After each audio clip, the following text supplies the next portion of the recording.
Welcome to the Slop Farm. Enjoy the video. In this video, I will explain how to use QuickBooks for payroll. First, navigate to your QuickBooks settings and enable the payroll feature.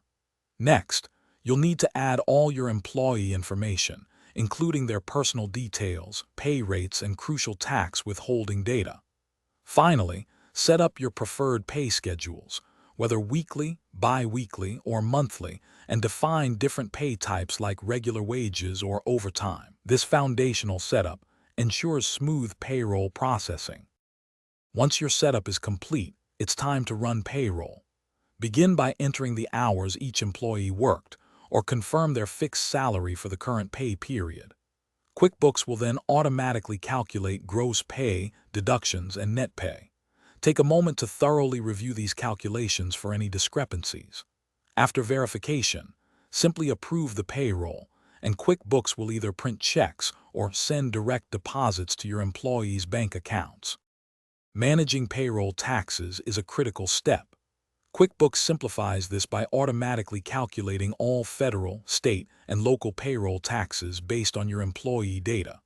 You can then easily generate and file necessary tax forms, like the quarterly Form 941, directly from the platform.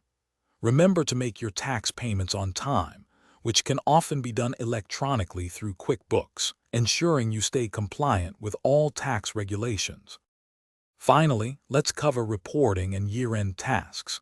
QuickBooks allows you to generate various payroll reports, offering valuable insights into your labor costs and financial performance. As the year concludes, you'll use QuickBooks to prepare and distribute W-2 forms to your employees and Form 1099 forms to any independent contractors. These are crucial for tax season. Also, for other great deals and to grab a little Trees Black Ice air freshener, check out the link in the description below. This ensures everyone has the necessary documentation for their tax filings. Thanks for watching. Consider subscribing if we helped you today.